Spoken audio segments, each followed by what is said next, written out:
Welcome to the channel Easy Trick for Computer Science students and as well as those students who learn something new in the computer science field.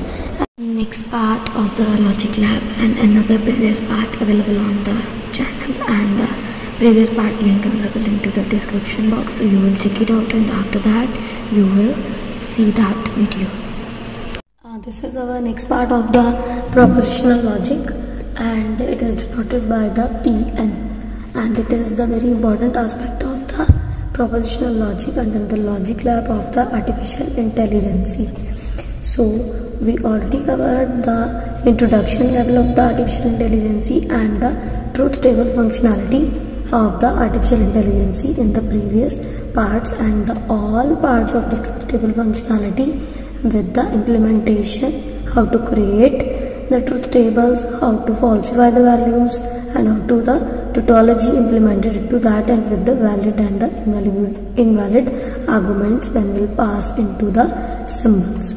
So those tutorials are very helpful when you will learn about the propositional logic. You will learn, kindly see that the description box of that particular video, the previous link will be available, and if you will check it out, that particular link, the previous video will have also a previous part link, and every video will have the previous part link. So automatically every link enable the previous parts and you all will learn the previous parts firstly, and after that you all will shift into the propositional logic. So the propositional logic is the language consisting of the propositional symbols and the logical connections. Logical connections, propositional symbols like symbols जो हम use करेंगे कि values को ढूंढने के लिए, true or false को ढूंढने के लिए, ट्रूथ टेबल में भी हमने देखी है वो symbols and logical connections. Connections किस किस के साथ हो सकते हैं, जैसे it's a part of the knowledge representation and there are two types of knowledge representation under the artificial intelligence. There are all various parts but we discuss only two parts, that is the propositional logic and the first order propositional logic, and we will cover the propositional logic because it's the basic logic of the artificial intelligence and it's a very important aspect for the knowledge representation in the future, that how you will represent the knowledge for the true part, and when you will proceed into the future reference you will only fetch the true values into your part, and if you will fetch the false values then you don't proceed the next part, you will enter into the backward part and check out that what is the error or what is the bug under the knowledge representation. So PL totally depends on the values either true or false, means either true होनी चाहिए या false, not both, इकट्ठी कभी नहीं आनी चाहिए, true और false कभी भी इकट्ठी नहीं आनी चाहिए. तो propositional logic हमारा जो पार्ट है उसके अंदर आते हैं टू पार्ट्स. अभी हमने बात की symbols and logical connections, mean syntax and semantics. Semantics का मतलब है मीनिंग, मीनिंगफुल मीन्स मीनिंग होगा तो ऑटोमेटिकली नॉलेज रिप्रेजेंटेशन की तरफ ऑटोमेटिकली ये चल पड़ेगा. आगे सिंटेक्स के अंदर हमारी कैटेगरीज हैं atomic and complex. Atomic means single proposition, single word like sky is blue, sky is never black, this is the simple.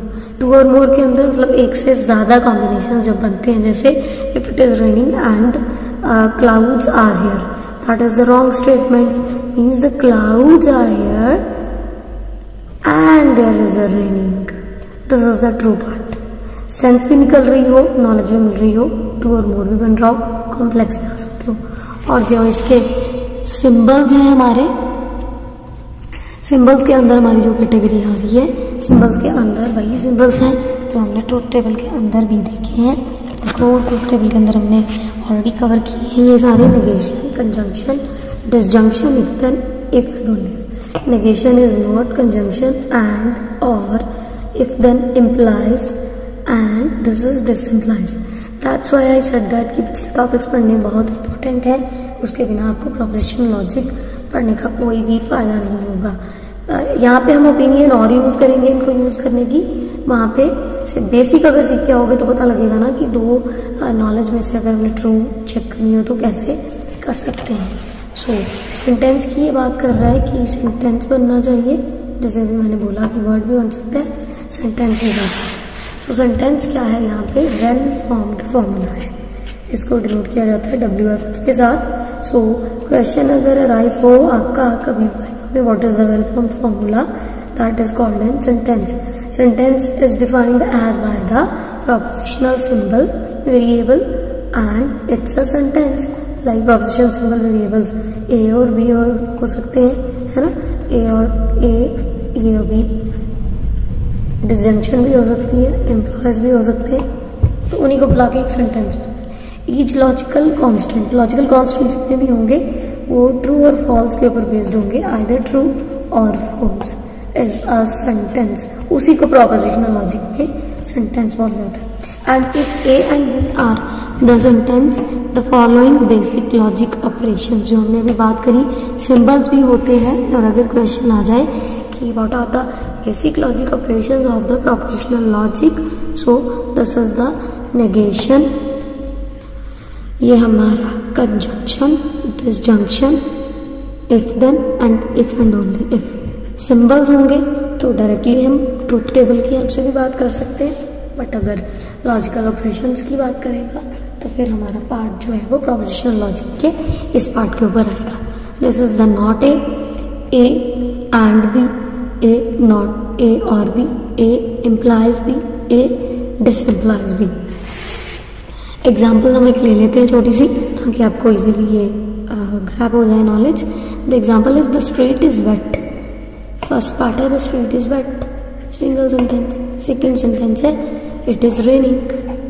अब दोनों को मिला के भी देखो तो सेंस निकल जाएगी कि if it is raining then street is wet. जो भी हमने बात करी कि if it is raining then street is wet, ये कॉम्प्लेक्स भी हो गई, टू और मोर को मिलके भी बनी है ना, एक एक को भी मिलके बनी है, मतलब एटॉमिक भी है और कॉम्प्लेक्स भी है ना। नोटेशन क्या है, अब नोटेशन की बात करते हैं कि अगर उसने ये ढूंढना हो कि वेल फॉर्म फॉर्मूला बना रहा है और नोटेशन क्या है। नोटेशन क्या है, देखो ये अलग अलग लेंगे तो नोटेशन है। नोटेशन क्या है, ये देखो, पहले the street is wet, it is raining. Street wet कैसे होगी, रेनिंग होगी तो ही वेट होगी ना, मतलब it is raining then it implies to the street is wet, ये नोटेशन बनी ना।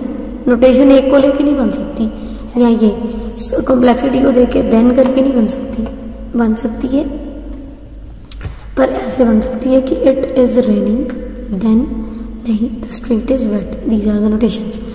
If and only if complex को और लेके बनाना हो हमने तो I am breathing, if and only if I am alive. ये नहीं है I am alive then I am breathing, no, ये नोटेशन नहीं हो सकती, ये नोटेशन हो सकती है I am breathing if and only if I am alive. So notation क्या होती है, वर्ड क्या होता है, कॉम्प्लेक्स क्या होता है, एटॉमिक क्या होता है, ये सारा इस एग्जाम्पल से आपको समझ आ जाएगा। सिंपल एग्जाम्पल्स की बात करें तो ये देखो, single notation, Chandigarh is the capital of Punjab, हमने ये चेक करना हो, ट्रू, यस ट्रू, प्रोपोजिशनल लीजिए कहती है तो ट्रू हो या false. Mumbai is the capital of India, false.